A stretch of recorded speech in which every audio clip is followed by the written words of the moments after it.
पौराणिक कथा मृगशिरा नक्षत्र कहानी को लाइक करें, शेयर करें। हमारे चैनल कथा कहानी को सब्सक्राइब करके बेल आइकन का बटन दबा दें। पुराने ज़माने में हिरण्याक्ष नाम का एक दैत्यराज रहता था। उसने घोर तप करके शिवजी को प्रसन्न किया और अनेकों वर पाए, लेकिन वर पाकर उसे बहुत घमंड हो गया और उसने लोगों को सताना शुरू कर दिया। यहाँ तक कि कुछ ही दिनों में उसका नाम लेते ही तीनों लोकों के सभी तरह के जीव भय से थरथर कांपने लगते थे। आखिर उसने देवराज इंद्र को स्वर्ग से मार भगाया और स्वयं उनके सिंहासन पर बैठकर राज करने लगा। तो भी शिवजी सब कुछ सहकर चुप रह गए, क्योंकि वह उन्हीं का भक्त था।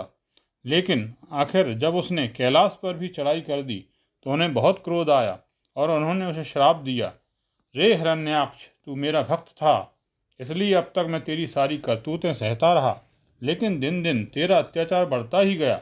इसलिए जा, मैं तुझे श्राप देता हूँ। तू मृग योनि में अपने परिवार सहित जन्म लेकर जंगलों पहाड़ों में भटकता फिरेगा। यह सुनते ही दैत्यराज थर थर कांपते हुए शिवजी के पैरों पर गिर पड़ा और गिड़गिड़ा कर क्षमा मांगने लगा।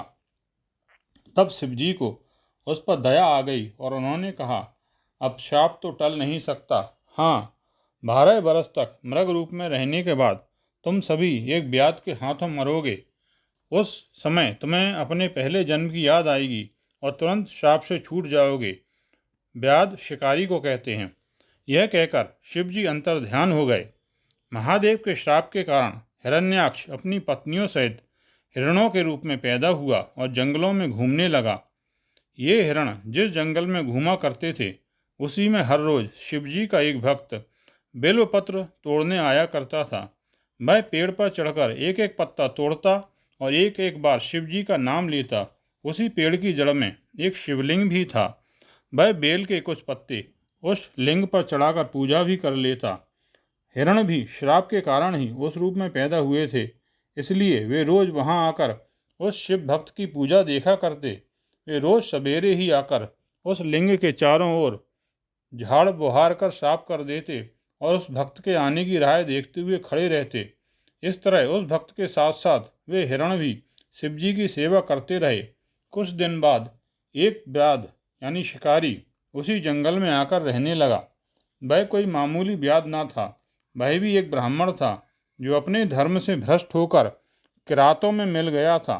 उसने एक किरात कन्या से विवाह भी कर लिया था और उन्हीं का पेशा अख्तियार कर लिया था। वह दया माया सब कुछ भुलाकर जंगल में शिकार खेलता फिरता था।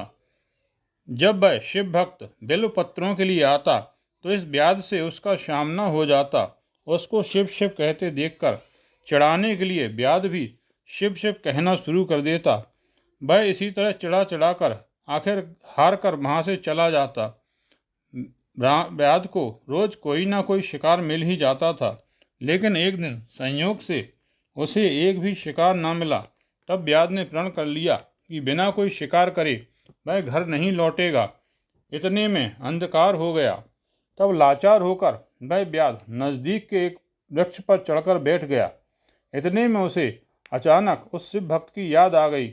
उसने अभ्यासवश शिव शिव कहना शुरू कर दिया और पेड़ का एक एक पत्ता नोच नोच कर नीचे गिराने लगा। इतने में उसके भाग से एक हिरणी उस पेड़ के नीचे आकर खड़ी हो गई। व्याध ने तीर चढ़ाकर उसे मारना चाहा। तब उस हिरणी ने मनुष्य के स्वर में कहा, हे व्याध, पिछले जन्म में एक राक्षस की पत्नी थी। श्राप के कारण हम सब हिरणों के रूप में पैदा हुए। अभी मैं अपने पति को ढूंढ रही हूँ, इसलिए अभी तुम मुझे छोड़ दो। सवेरा होने के पहले ही मैं अपने पति से मिलकर विदा लेकर यहाँ लौट आऊँगी, तब तुम भले ही मुझे मार देना। व्याध को उसकी बातें सुनकर बड़ा आश्चर्य हुआ। यह मामूली हिरणी नहीं है, नहीं तो मनुष्य की भाषा कैसे बोल सकती थी। अच्छा, इसे छोड़ देता हूँ, देखूँ यह अपने वचन पर टिकती है कि नहीं। यह सोचकर उसने उस हिरणी को जाने दिया। उसके जाने के थोड़ी ही देर बाद एक हिरण उसका पति उसे ढूंढता हुआ आया।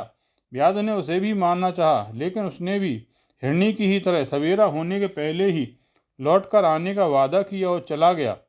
घर जाकर हिरणी ने एक बच्चे को जन्म दिया, तो भी सवेरा होने से पहले ही वह अपने पति और बच्चे के साथ लौट आई। और आकर ब्याध से कहा, हे ब्याध, देखो हम अपने वादे के अनुसार आ गए, अब तुम हमें मारकर अपने पेट की आग बुझा लो। उसकी ये बातें सुनकर ब्याध के आश्चर्य का ठिकाना ना रहा। उसी समय हिरणों को अपने पिछले जन्म की बातें याद आ गईं। उन्होंने आखिरी बार पेड़ के नीचे झाड़ बहार का श्राप किया। इसके बाद वे ब्याध के तीर की राह देखते हुए आंख मूंद कर खड़े हो गए। लेकिन उन्हें देखकर ब्याध को भी पछतावा होने लगा। उसे अपने किए हुए सभी पाप कर्म याद आ गए। गरम गरम आंसू उसकी आंखों से टप टप टप चूकर पेड़ की जड़ में स्थित शिवलिंग को भिगोने लगे।